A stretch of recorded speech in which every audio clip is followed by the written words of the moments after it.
Hello everyone, welcome to my channel. तो आज हम शुरू करने जा रहे हैं वोकैबुलरी का सेशन थर्ड। फर्स्ट और सेकंड सेशन में हमने कम से कम मिलाकर 50+ वर्ड्स हम याद कर चुके हैं। अगर आपने वो वीडियो नहीं देखी है तो उसका लिंक मैं आपको नीचे डिस्क्रिप्शन बॉक्स में दे दूँगी, आप वहाँ पर जाकर देख सकते हैं। और सबसे इम्पॉर्टेंट टिप जो मैंने आपको वोकैबुलरी टिप्स और ट्रिक्स वाली जो वीडियो मैंने बनाई थी उसमें दी थी, वो ये थी कि हमें कंसिस्टेंट रहना है, मतलब हमें रेगुलर रहना है। जो भी चीज़ हम पढ़ रहे हैं उसमें हमें कंसिस्टेंसी बना के रखनी है। तो ये बहुत ज़्यादा इम्पॉर्टेंट है, इसलिए आप कंसिस्टेंसी को मेंटेन रखिए, बनाए रखिए। तो आज का सेशन हम शुरू करते हैं। आज का हमारा सबसे पहला वर्ड है एब्निगेट। तो एब्निगेट का मतलब है कि कोई चीज़ हम अपने लिए, अपने वेलफेयर के लिए हम उस चीज़ को अस्वीकार कर रहे हैं, डिनाई कर रहे हैं या त्याग रहे हैं। तो ये आपका एब्निगेट का मतलब होता है कि टू रिजेक्ट, बट अपने लिए, फॉर वन सेल्फ। ठीक है, तो ये आपका एब्निगेट का मीनिंग होता है। इसका सेंटेंस देखते हैं। She abnegated desserts for 1 month after getting on the scale. तो उसने क्या करा, 1 month के लिए डेजर्ट्स जो थे वो उसने त्याग दिए, मीठा जो था उसने त्याग दिया, क्योंकि उसको स्केल, अपनी फिटनेस मेंटेन करके रखनी थी, है ना, इसलिए उसने डेजर्ट्स जो थे वो एब्निगेट कर दिए। तो अब हम इसके सिनोनिम्स देख लेते हैं। सबसे पहला रिनाउंस। रिनाउंस याद आया पढ़ के? मैंने आपको एब्डिकेट का सिनोनिम बताया था, रिनाउंस। रिनाउंस का मतलब होता है कि कुछ चीज़ त्याग देना, छोड़ देना, अपना कोई क्लेम या फिर हमारा कोई अधिकार है उसको हम छोड़ रहे हैं। For example, Lord Rama renounced his claim to the throne of Ayodhya. तो उन्होंने क्या करा था, उन्होंने अयोध्या का जो थ्रोन था, जो उनकी राजगद्दी थी, उसको त्याग दिया था, है ना, यही हुआ था ना। तो उसके लिए हम वर्ड यूज़ करते हैं रिनाउंस। कोई अपना क्लेम या कोई हमारा राइट है उसको हम त्याग रहे हैं। फिर है हमारा रिजेक्ट। रिजेक्ट तो जनरली कितना यूज़ होता है वर्ड, जैसे कहीं पर हमने जॉब के लिए अप्लाई किया तो उन्होंने हमारी एप्लीकेशन जो है वो एक्सेप्ट नहीं करी, तो क्या कर दी, रिजेक्ट कर दी, है ना, अस्वीकार कर दिया। या फिर जैसे आपने किसी को सजेशन दिया, कोई, उसने वो सजेशन रिजेक्ट कर दिया, उसे पसंद नहीं आया आपका सजेशन, मतलब जो आपने उसे सलाह दी थी वो उसको पसंद नहीं आई, तो उसने क्या कर दिया, रिजेक्ट कर दिया, अस्वीकार कर दिया। फिर है हमारा वर्ड रिफ्यूज़। रिफ्यूज़ मतलब कि जैसे किसी ने आपको कोई ऑफ़र दी या फिर आपको कोई रिक्वेस्ट करी और आपने वो एक्सेप्ट करने से मना कर दी, तो आपने क्या कर दिया, रिजेक्ट कर दिया। जैसे I refuse to lend him my book. तो उसने मेरे से बुक मांगी थी लेकिन मैंने उसे देने के लिए मना कर दिया, तो मैंने क्या कर दिया, रिफ्यूज़ कर दिया। फिर है एब्डिकेट। एब्डिकेट जनरली यूज होता है हायर ऑफिस ऑफ पावर की, जहाँ पर बात होती है राज सिंहासन त्यागने की। ठीक है, तो राज सिंहासन उसने त्याग दिया, तो क्या करा, एब्डिकेटेड द थ्रोन। तो वहाँ पर आपका एब्डिकेट वर्ड यूज होता है। तो एब्निगेट तो आपकी वर्ब हो गई, और इसका अगर हमें नाउन करना हो तो नाउन होता है इसका एब्निगेशन, और मीनिंग तो सेम ही रहेगा, सेल्फ डिनायल या त्याग करना या कुछ अस्वीकार करना, तो मीनिंग इसका सेम ही रहेगा। और आप इसको याद कैसे रख सकते हो, अब नी एट। अब नी एट, एट क्या होता है, कुछ खाना, है ना। तो अगर आपको किसी ने कुछ ऑफर करा तो आप बोल रहे हो अब नी एट, तो आप क्या कर रहे हो, अस्वीकार कर रहे हो कि अब नी एट, अब मैं कुछ नहीं खाऊंगा। तो इसको आप ऐसे करके याद कर सकते हो कि आपने रिजेक्ट कर दिया, अस्वीकार कर दिया। और हमने इसके कौन कौन से सिनोनिम पढ़ लिए, रिनाउंस, रिजेक्ट, रिफ्यूज और एब्डिकेट। नेक्स्ट वर्ड है हमारा एबॉर्टिव।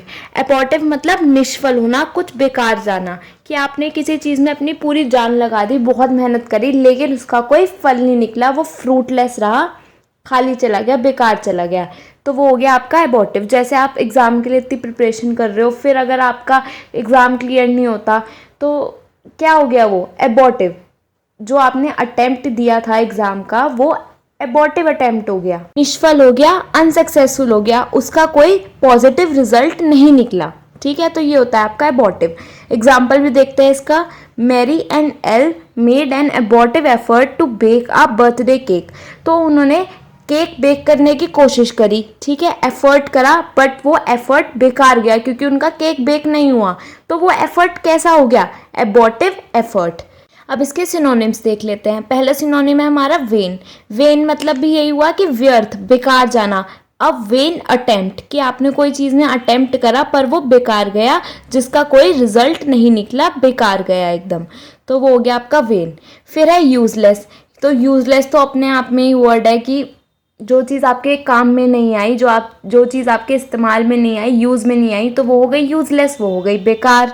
फ्रूटलेस, निश फल, फल है ना, तो फ्रूट, और निश हो गया लेस, फ्रूटलेस, कि जो चीज़ कोई हमें फल नहीं दे पाई, जिस चीज़ से हमें कोई फल नहीं मिला, वो हो गया आपका फ्रूटलेस।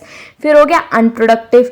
इसका मतलब हो गया कि जो चीज़ आपको कोई फ़ायदा नहीं दे रही है, ठीक है, जो आपके लिए अनप्रोडक्टिव है। जैसे आप लैंड के लिए भी यूज़ करते हो अनप्रोडक्टिव, कि ये लैंड अनप्रोडक्टिव है क्योंकि उस पर कुछ उपजाऊ नहीं हो रहा है, उत्पन्न नहीं हो रहा है, कुछ पैदा नहीं हो रहा है, तो वो लैंड कैसी है, वो लैंड अनप्रोडक्टिव है क्योंकि वो हमें कुछ भी प्रोड्यूस करके नहीं दे रही है, वो हमारे लिए अनफ्रूटफुल है, बेकार है। तो ये होता है आपका अनप्रोडक्टिव।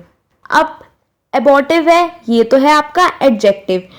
अब इसका जो वर्ब है वो है आपकी एबॉट, ठीक है। आपने वर्ड सुना भी होगा, अगर आपने जैसे खतरों के खिलाड़ी देखा होगा तो उसमें ये वर्ड बहुत ज़्यादा यूज़ होता है। अगर आप देखते हो या आपने कभी देखा है तो उसमें अगर स्टंट वो नहीं कर पाते या स्टंट के बीच में उन्हें छोड़ना पड़ता है, नहीं कर पा रहे होते हैं, तो वहाँ पे वो वर्ड यूज़ करते हैं अबॉट। अबॉट, अबॉट मतलब स्टंट यहीं पर रोक दो।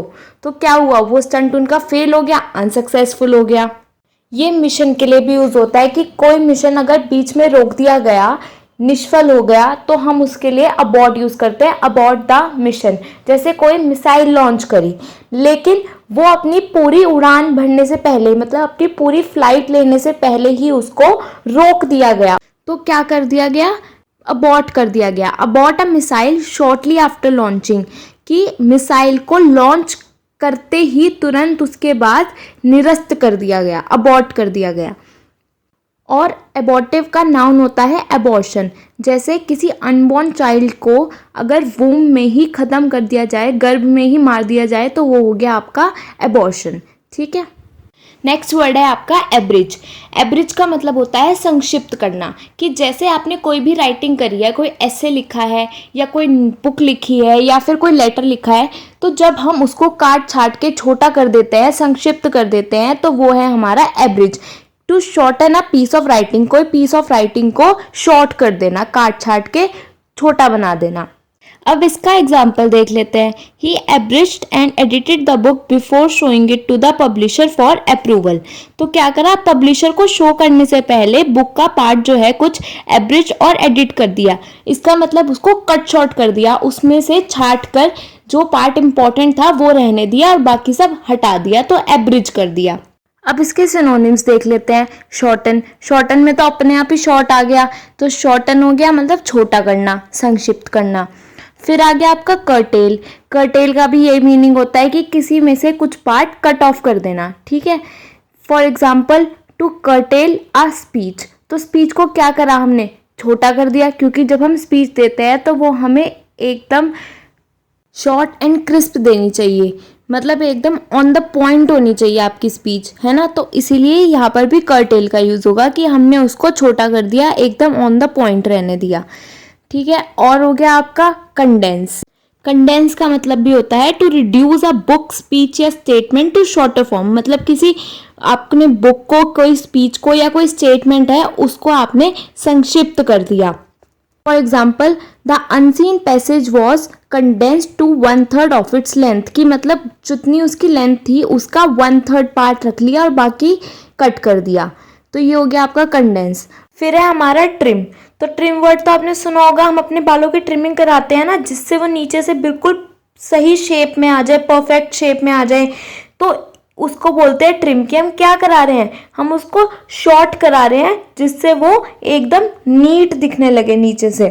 तो हमने कौन कौन से सिनोनिम्स कर लिए, शॉर्टन, कर्टेल, कंडेंस और ट्रिम। और हम एब्रिज को याद कैसे रख सकते हैं, तो ब्रिज होता है ना, ब्रिज रास्ते को छोटा करता है, तो आप ब्रिज से एब्रिज को कनेक्ट करके याद कर सकते हो। एब्रिज का मतलब भी तो शॉर्टन ही है, तो वही ब्रिज का है कि ब्रिज रास्ता छोटा करता है, तो आप ऐसे करके इसको याद कर सकते हो। नेक्स्ट वर्ड है एब्सॉल्व। एब्सॉल्व का मतलब होता है कि कोई आरोप लगा हुआ है, उस आरोप से आपको मुक्त कर देना, to free from blame, obligation और पनिशमेंट। इसको आप याद कैसे कर सकते हो? सॉल्व से, कि सॉल्व हो गया ना केस। जब केस सॉल्व हो गया तो मतलब ब्लेम हट गया आपके ऊपर से, तो सॉल्व से आप कनेक्ट करके एब्सॉल्व को याद कर सकते हो। अब इसका एग्जाम्पल देखते हैं। The priest absolve the sinner who had come to church to confess his sin. तो जो सिनर मतलब पापी अपना दोष मतलब सिन कन्फेस करने आया था, स्वीकार करने आया था, उसको प्रीस्ट ने माफ कर दिया। ठीक है, तो क्या कर दिया? एब्सॉल्व कर दिया, माफ कर दिया, ब्लेम से फ्री कर दिया। अब इसके सिनोनिम्स देखते हैं। पहला है पार्डन। पार्डन का मतलब भी यही होता है क्षमादान या माफ़ी, कि हमने जो से पनिशमेंट मिली थी जिस क्राइम के लिए, उसको हमने कैंसिल कर दिया। ठीक है, तो क्षमादान दे दिया उसे।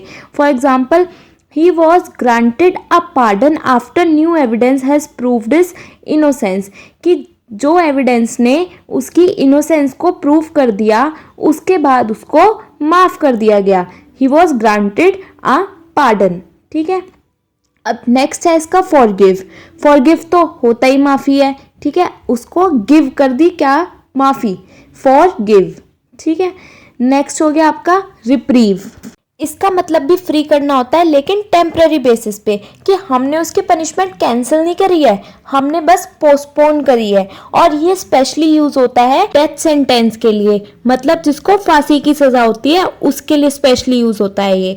Grant somebody a reprieve on grounds of health, कि मतलब उसके कोई हेल्थ कंडीशंस आ गई, इसकी वजह से उसको रिप्रीव कर दिया कुछ समय के लिए, टेम्पररी बेसिस पे, परमानेंट नहीं। तो एब्सॉल्व तो हो गई आपकी वर्ब। अब इसका नाउन होता है एब्सोल्यूशन, कि माफ़ी करने के एक्ट को, मतलब the act of absolving is called absolution. तो हमने किसी को अगर माफ़ी प्रदान करी है तो उस एक्ट को हम बोलेंगे एब्सोल्यूशन।